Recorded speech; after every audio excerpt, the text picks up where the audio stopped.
हमारी सरकार ने अनुसूचित जाति, अनुसूचित जनजाति और ओबीसी श्रेणियों के विद्यार्थियों के लिए कई तरह की छात्रवृत्ति शुरू की है।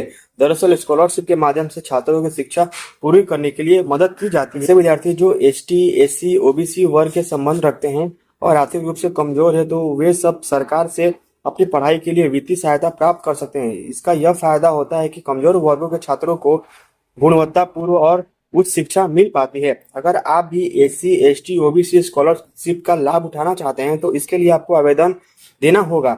आज के इस वीडियो में हम आपको बताएंगे कि कैसे आप सरलता के साथ आवेदन जमा करके अपनी पढ़ाई के लिए सरकार से स्कॉलरशिप के लिए सहायता ले सकते हैं।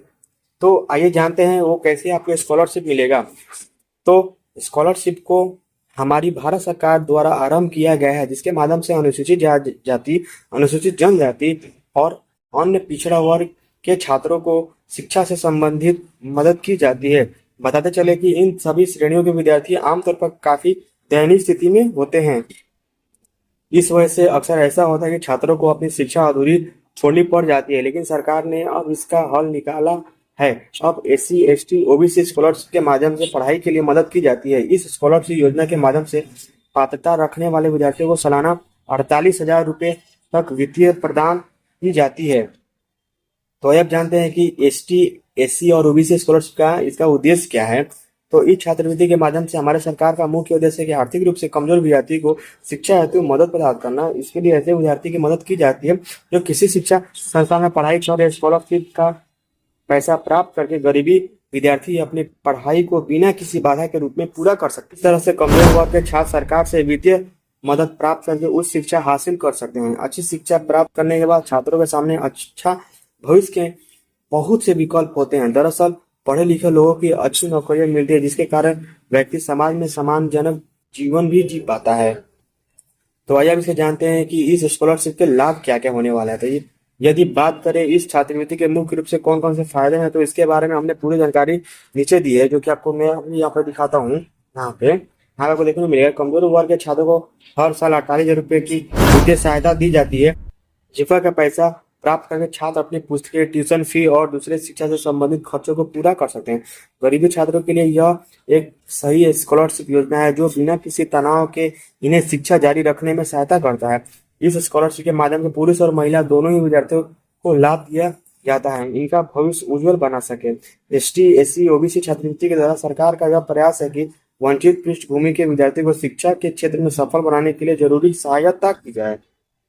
तो ये जानते हैं कि कौन कौन से वो लोग को मिल सकता है स्कॉलरशिप, क्या क्या पूरी एलिजिबिलिटी होने वाली है। तो आवेदन देने वाला छात्र भारत का निवासी होना चाहिए।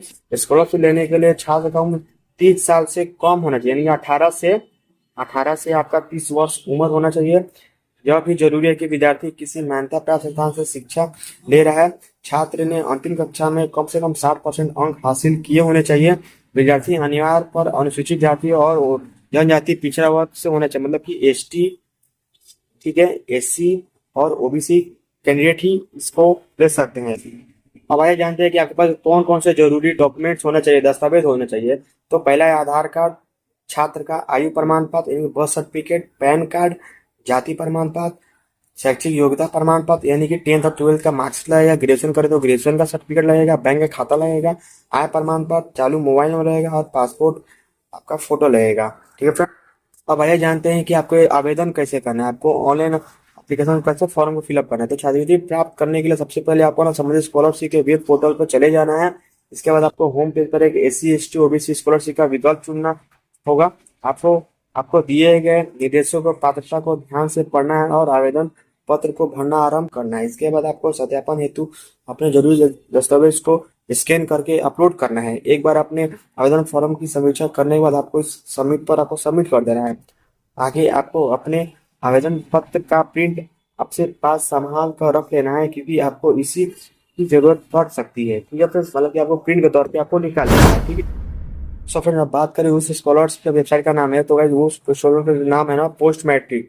ठीक है ना, आप इसका ना साइट पे आके ना स्कॉलरशिप को ऑनलाइन करवा सकते हैं, क्योंकि एसटी और ओबीसी को ही ऑनली मिल सकता है और ईबीसी कैंडिडेट है तभी आप उसको मिल सकता है। ठीक है फ्रेंड्स, तो बस आई होप कि आप लोग वीडियो समझ में आएगा। वीडियो समझ में आया तो प्लीज ज्यादा लोगों के पास शेयर करें, ताकि वो भी इस स्कॉलरशिप का फायदा उठा सके।